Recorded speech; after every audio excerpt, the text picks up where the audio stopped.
Mesdames, Mesdemoiselles, Messieurs, bonjour, bienvenue. On va évoquer ensemble un sujet intéressant qui devrait mobiliser votre attention. En tout cas, nous, on a effectivement depuis un an travaillé sur le pilotage. Alors pour quelle raison? Tout simplement, on va se présenter avant tout. Je suis directeur financier d'un groupe hospitalier dans le Pas-de-Calais, un groupe qui dispose de 17 établissements. 4 polycliniques, et le reste étant des établissements EHPAD. À côté de moi, le docteur Druard, qui est le DIM du même groupe, et Martin Favier, qui est de la société Axi, intégrateur ClickView, parce qu'on va parler un peu de ClickView. Voilà, donc, grande question, comment renforcer le pilotage des établissements de santé? Eh bien, on va vous faire un retour d'expérience, plutôt qu'un cours théorique là-dessus, puisque d'autres savent le faire mieux que moi par ailleurs. Et donc on va parler concrètement des choses, et vous allez voir que ça fonctionne, ça existe, et on peut faire de grandes choses justement avec un minimum d'outils. Alors je ne vais pas rappeler le sujet de cette conférence, puisque vous connaissez, vous savez très bien dans quel environnement on évolue. C'est complexe, c'est contraint financièrement. Et puis, dans cet univers, il faut quand même faire fonctionner les établissements, à la fois financièrement, réallouer les moyens quand c'est nécessaire. Et puis, au-delà de ça, l'objectif, bien évidemment, c'est la pérennité de nos établissements et les faire évoluer vers de nouveaux horizons. Alors, évidemment, quand on regarde un peu cette diapositive, on comprend vite dans quel monde on vit. Il faut savoir maîtriser l'ensemble. Et nous, notre rôle, bien évidemment, tous les jours, c'est de pouvoir maîtriser toute cette complexité en essayant d'apporter les solutions à nos directeurs généraux, notamment, ou parfois des praticiens qui se posent aujourd'hui de bonnes questions sur notamment les pratiques, mais surtout le coût que ça engendre, le coût de ces pratiques. Voilà. Donc, au-delà de l'univers complexe, c'est la contrainte financière. La T2A n'est pas fait pour arranger le sujet, puisque bien évidemment, elle ne fait que baisser chaque année un peu plus.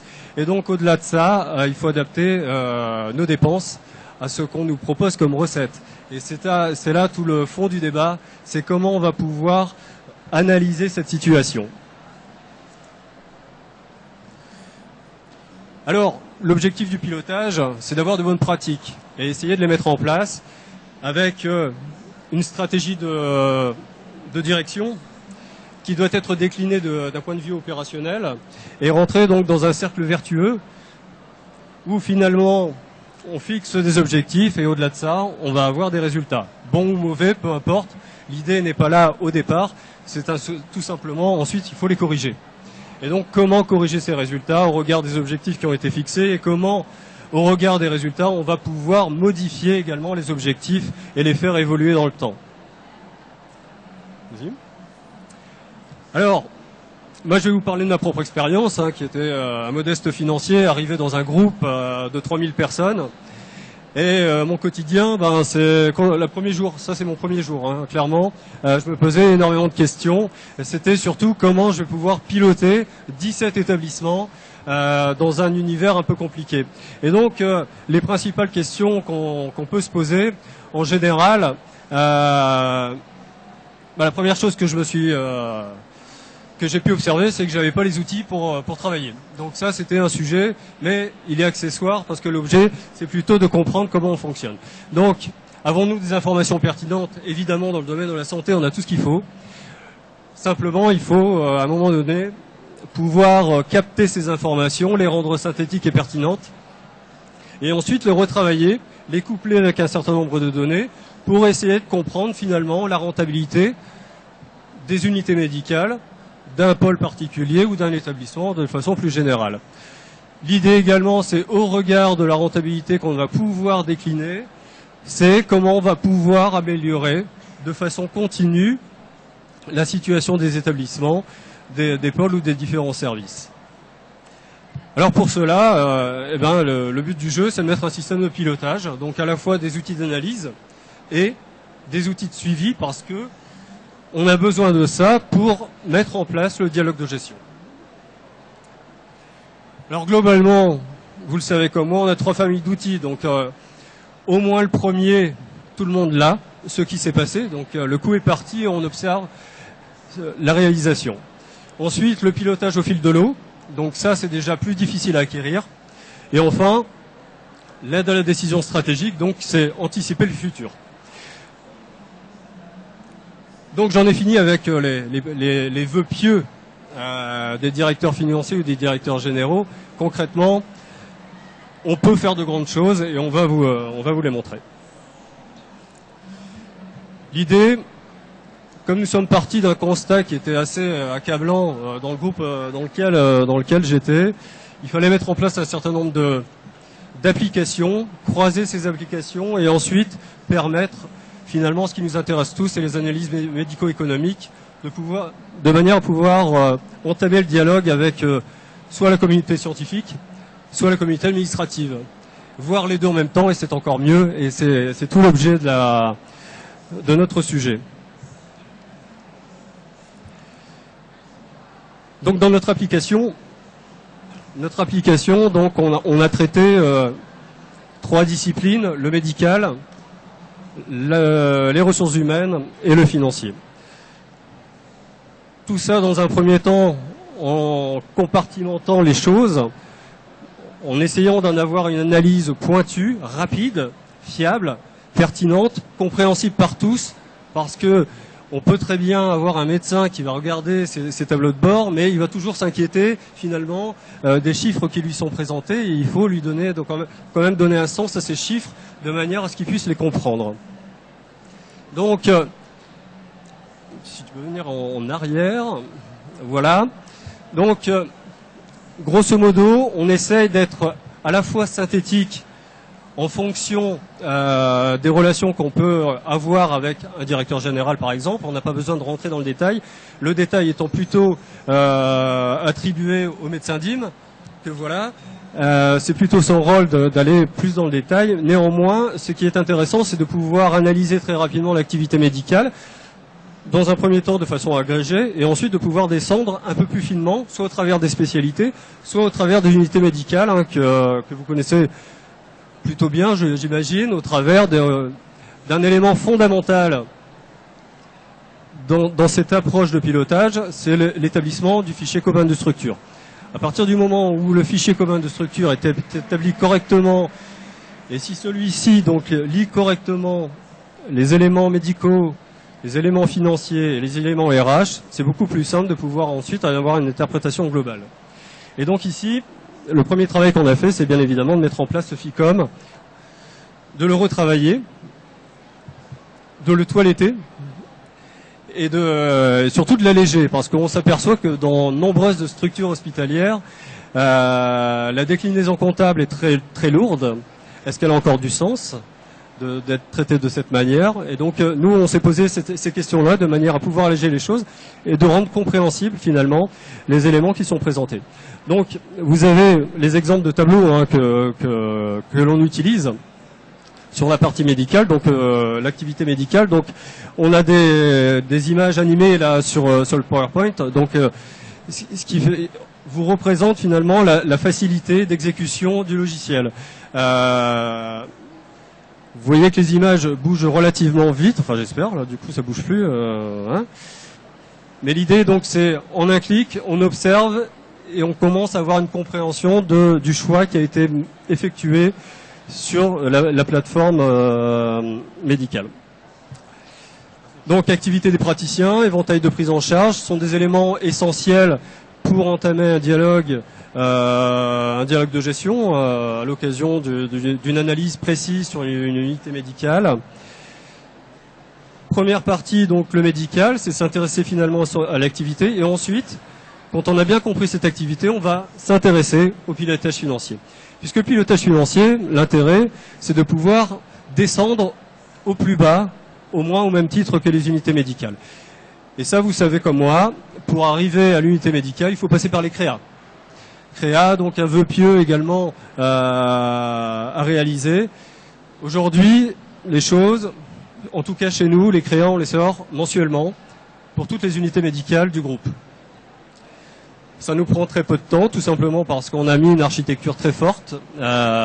J'évoquais le FICOM, c'est le nerf de la guerre pour arriver à ce niveau de résultat, notamment mensuel.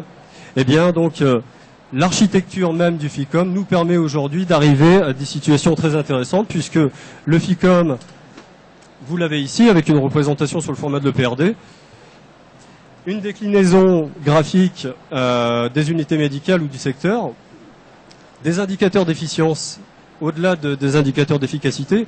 L'indicateur d'efficacité est pour moi le seuil de rentabilité. D'accord, donc amener à minima une unité médicale à 0. En revanche, les indicateurs d'efficience sont plutôt liés à la productivité et donc ça nous mène à un résultat supérieur à 0. D'accord, et voire bien au-delà. Et donc tout l'intérêt de la démarche, c'est ça. C'est de partir du créa, donc on arrive à une situation très fine de l'unité médicale. La compréhension de cette unité médicale au travers de l'EPRD qui est présenté. On peut l'analyser également sur son efficacité, donc le niveau de seuil de rentabilité nécessaire pour arriver à l'équilibre. Donc parfois c'est dépassé, parfois c'est inférieur, et parfois on arrive dans des contextes assez bizarres, puisque ça nous indique clairement qu'il faut arrêter. D'accord ? Et enfin, on peut avoir la déclinaison de notre unité médicale au travers d'une balance analytique. D'accord ? Et donc avec la représentation très comptable pour le coup, puisque là c'est plus destiné aux contrôleurs de gestion, c'est de comprendre finalement la construction du coût au regard de la recette, et surtout de voir finalement les charges directes affectées à l'unité médicale, mais également les charges indirectes qui sont déversées sur l'utilisation des différentes fonctions auxiliaires notamment. Suivant, voilà. Donc on a parlé financier, on peut parler également RH, puisque l'essentiel également d'une activité, c'est les ressources humaines. Et les ressources humaines, le plus important, c'est déjà d'avoir un regard assez significatif sur l'absentéisme, donc de pouvoir... Dans le mal, hein. Ça va mieux, merci, merci.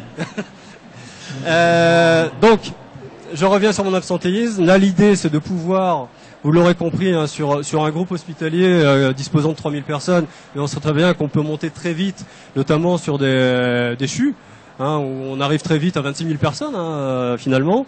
Donc, c'est d'analyser très rapidement ce qui se passe à la fois dans l'établissement, dans les services, dans les pôles, et arriver très vite, finalement, soit au salarié, soit à l'agent.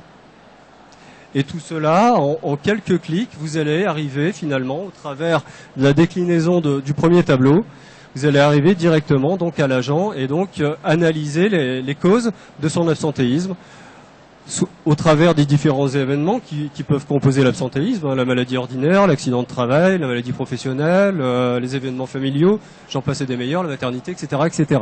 D'accord ? Donc, nous, notre objectif était également d'avoir une vision très claire de ce qui se passe et rapidement, parce qu'on n'a pas besoin de perdre de temps pour analyser ce genre de choses. L'idée, c'est plutôt de pouvoir gagner du temps dans l'analyse, plutôt dans la recherche de données.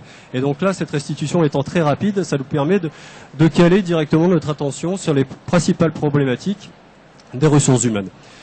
Donc, un tableau de bord très généralisé. Les évolutions, bien sûr, ça c'est important d'avoir également ces évolutions avec principalement quelques focus sur la maladie ordinaire, la maladie professionnelle, l'accident de travail, sont des éléments qu'on peut maîtriser. Je ne veux pas dire qu'on les maîtrise, puisque ce serait trop facile, mais qu'on peut maîtriser, on peut agir sur ces points-là. D'autres indicateurs qui permettent également, en fonction des causes d'absentéisme et des taux de remplacement liés à l'absentéisme, parce qu'on connaît tout ça, un salarié absent ou un agent absent, on le remplace pas, est-ce que ça met en tension le service ou pas, donc, et combien ça va coûter derrière. D'accord ? Donc ça, c'est des indicateurs qui sont calculés, qui permettent d'avoir une vision très claire de ces informations. Autre élément important dans le pilotage, donc quelques exemples qui vous sont présentés, bien évidemment, on peut en mettre d'autres, les pyramides des âges, j'en passe. C'est les heures supplémentaires, les heures complémentaires, comment elles sont utilisées, dans quel service, ça c'est intéressant. Est-ce que c'est lié à un surcroît d'activité ou plutôt par un phénomène de tension parce qu'on n'a pas remplacé dans le cadre de l'absentéisme, et dans ce cas-là, on demande donc au personnel présent de faire un peu plus d'heures, et donc on va essayer de pouvoir analyser son évolution également, et donc ça permet de nourrir également le dialogue avec les RH et les services concernés. Alors après, bon, il y a la cerise sur le gâteau, hein, bien évidemment. Là, on vous a présenté les éléments de façon compartimentée, donc finance, RH et médical. Et bien ensuite, on peut aller beaucoup plus loin. Donc déjà, dans un premier temps, c'est réunir tout ça dans un dashboard. D'accord ? Le dashboard, je veux dire, en trois parties.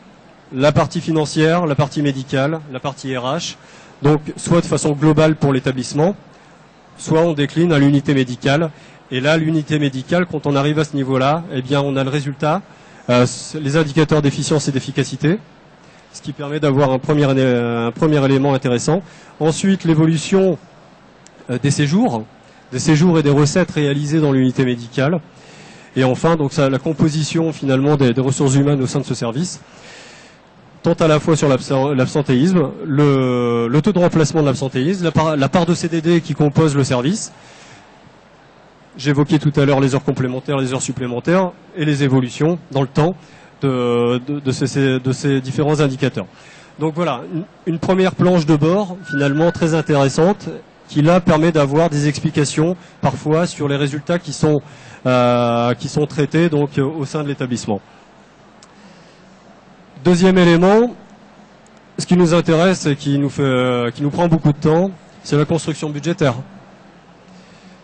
Et puis finalement, quand on arrive, comme vous le savez, donc sur les établissements notamment sanitaires, les budgets, il va falloir les sortir pour la fin d'année, pour 2017. Donc nous, notre objectif, on s'est dit, on va être pris de court, puisqu'on va commencer le traitement quasiment dans un mois, en juillet-août, pour essayer d'avoir un premier jet budgétaire. Et entamer donc les arbitrages nécessaires par rapport à ce budget. Mais c'est comment on va faire, puisque dans un premier temps, on a une vision très partielle de la réalisation de l'exercice, et donc, but du jeu, c'est de déterminer l'atterrissage probable ou potentiel en fin d'exercice. Et donc, de ce fait, on a essayé, plutôt que de se casser la tête, je pense que les ordinateurs font ça mieux que nous, donc on a créé un simulateur. Ce simulateur peut être traité à la fois sur l'évolution soit de l'établissement, soit directement à l'UM. Et donc, but du jeu, pour nous, c'est pas de traiter l'établissement. Donc, on part des UM, on construit le budget de chaque unité médicale, on fait une agrégation et normalement, ça nous donne le budget de l'établissement. Alors, comment on fait ça ? Tout simplement, déjà, on prend la situation que l'on connaît, la dernière situation connue. Donc, si j'ai une clôture, par exemple, à fin mai, donc j'ai toutes mes informations de fin mai, à la fois financières et médicales. D'accord ? À partir de là, on vient connecter les données médicales avec la compta, donc il y a un croisement qui se fait immédiatement, et donc on va déterminer finalement notre taux d'avancement par rapport à l'année précédente, et on va pouvoir faire une correction de progression. D'accord ? Donc on nous donne un indicateur, un coefficient de projection qu'on va pouvoir intégrer dans les éléments de simulation, et en rentrant les différents éléments, puisque là c'est le principe même de la variabilité ou non des différents éléments qui composent le budget. Donc on a à la fois des recettes variables, mais des recettes fixes aussi, comme des charges variables et des charges fixes. Sachant que dans les charges fixes, nous on fait une séparation entre les charges fixes classiques et celles sur lesquelles on peut agir un peu plus, et la masse salariale. D'accord ? Donc on discrimine ces deux éléments, et en posant les coefficients, ça nous permet d'avoir une projection sur la base de la situation actuelle, de la projection du résultat à fin décembre. En étant riche de cet élément, bien sûr, on le fait vérifier par les contrôleurs de gestion, pour vérifier si effectivement les taux de progression sont corrects par rapport aux coefficients applicables au flux. Si les choses sont validées, on peut faire la projection du budget 2017, d'accord, sur la base de l'atterrissage 2016. Et donc dans ces cas-là, au regard de la stratégie qui doit être engagée sur l'unité médicale, donc on va apporter les coefficients de progression ou de réduction, d'accord, qui vont nous permettre de déterminer le budget 2017. Tout l'intérêt également de la démarche, puisque tous les éléments obtenus sont exportables sur Excel. Le budget défini 2017 devient un objectif phare pour l'exercice 2017. J'évoquais les créas, donc ça devient naturellement un créo. Et donc ce créo sera comparé en 2017 aux créas mensuels qui seront produits. Et donc ça nous permettra donc d'affiner notre lecture au fil de l'eau pour avoir une meilleure maîtrise budgétaire et financière de l'unité médicale. Alors bien évidemment, au-delà de ça, de l'aspect financier, on présente également tous les mois aux praticiens leurs résultats économiques. Au-delà de la présentation très classique qu'ont les praticiens, c'est-à-dire quelles recettes ils ont dégagées sur la période. Là, aujourd'hui, on est passé à un autre niveau, puisqu'on leur présente également les résultats définitifs, déficit ou excédent. Bon, c'est une première, ça fait un peu mal pour certains praticiens qui ont l'impression de travailler comme des dingues, ce qui est le cas par ailleurs, et ils comprennent mal que finalement, en travaillant autant, ils génèrent autant de déficits. Donc ça, c'est le cas extrême, bien sûr. Donc on leur explique bien évidemment pourquoi. Et donc ça leur permet également, puisque ces outils-là, on ne les a pas uniquement déployés en direction générale, direction financière, DRH ou DIM. On les a déployés également au niveau des praticiens. Donc les praticiens savent pertinemment aujourd'hui leurs résultats, l'évolution des résultats, l'évolution, comme nous sommes dans un groupe, ils peuvent se benchmarker avec les autres établissements du groupe, puisqu'on a des spécialités similaires dans plusieurs établissements, et donc peuvent se comparer, et au regard des résultats qui sont produits, commencent à s'interroger sur la manière dont on peut arriver à tel résultat sur une polyclinique, alors que j'arrive pas à le faire sur une autre polyclinique. Et donc ils rationalisent d'eux-mêmes, se posent les bonnes questions, et c'est assez drôle finalement de voir aujourd'hui des praticiens qui essayent de décortiquer une balance comptable. Et ça, c'est assez novateur. Alors, c'est assez curieux à voir aussi, je l'avoue, puisque quand ils me présentent bien évidemment, quand ils me parlent un peu, mais d'un point de vue médical, je ne comprends rien. Donc, pour eux, c'est exactement la même chose avec la finance. Mais ils comprennent très vite qu'au-delà du numéro de compte, du plan comptable général, c'est surtout l'intitulé qui va bien derrière, qui comprennent mieux. Et donc, commencent à s'interroger sur la manière dont finalement sont affectés ces flux, parce qu'on leur indique également si c'est de l'affectation directe ou indirecte. Alors, ils vont d'abord se poser les questions sur l'indirect, mais ça vient d'où, etc., etc. Donc ça, on peut leur indiquer. Et ensuite, sur le direct, eh bien là, tout simplement, c'est parfois, souvent d'ailleurs, par un défaut d'affectation de leur part. Je prends le cas, par exemple, de la biologie. Pour pas s'embêter, ils mettaient toujours le même codage, c'est-à-dire ça partait toujours sur le même service. Et donc, le coût laboratoire sur le service, en l'occurrence celui qu'on avait traité, était assez explosif. Et donc, le médecin s'inquiétait de cette situation parce qu'il n'avait pas le sentiment de faire plus de prise de sang dans ce service-là plutôt que dans un autre. Mais simplement, on lui indiquait que c'était sa griffe qu'on avait repérée sur les indicateurs et donc qu'il était nécessaire pour lui de dispatcher les éléments pour avoir une meilleure lecture des choses. Voilà pour ça. Ah oui, alors donc tout ça, c'est une présentation PowerPoint, mais c'est pas du rêve, ça existe réellement. Ça existe à tel point, donc bien évidemment, il faut avoir une architecture. Il faut avoir une architecture, et pour ça, il faut prendre un technicien qui sait, comme on dit. Et donc là, je vais passer la parole à Martin Favier, qui va vous expliquer un peu la démarche que nous on a entreprise et qui finalement est pas plus lourde que ça pour arriver à ces résultats-là. Bonjour à tous. Donc en plus de tous les aspects fonctionnels qu'a pu vous présenter Philippe à l'instant, je vais m'attarder sur le côté un peu plus technique de l'outil, où on embarque en fait un moteur associatif. C'est un moteur qui a la capacité à rassembler toutes vos données entre elles, les lier et de vous apporter en fait une analyse qui est complètement dynamique par rapport à votre besoin. Donc l'idée en fait c'est que vous réunissiez toutes les données, que ce soit le praticien, les unités médicales, les spécialités, etc. et que n'importe lequel de ces axes d'analyse soit ou puisse être la porte d'entrée pour le besoin que vous avez au moment T. Donc ces données sont reliées dans ce qu'on appelle un modèle de données et vous allez pouvoir, à l'aide de sélection sur des filtres qui auront été affichés sur l'écran, pouvoir filtrer vos résultats et naviguer dynamiquement sans contraintes techniques ni compétences techniques. Donc le point fort de l'outil est vraiment ce moteur associatif et la simplicité d'utilisation du produit. C'est un produit qui est complet, c'est-à-dire qu'il va pouvoir gérer en fait de la récupération des données, retransformer les données que vous avez pour pouvoir les restituer et diffuser tout ça au sein d'un portail web. Donc c'est cet aspect complet qui est présenté sur la slide suivante, où justement vous vous connectez sur vos différents systèmes d'information, fichiers Excel, données sources. Vous allez pouvoir les retravailler pour avoir quelque chose qui est propre et concret pour un utilisateur, un médecin, un praticien, et lui donner une restitution qui soit compréhensible pour tous sur des données qui n'étaient pas forcément au départ.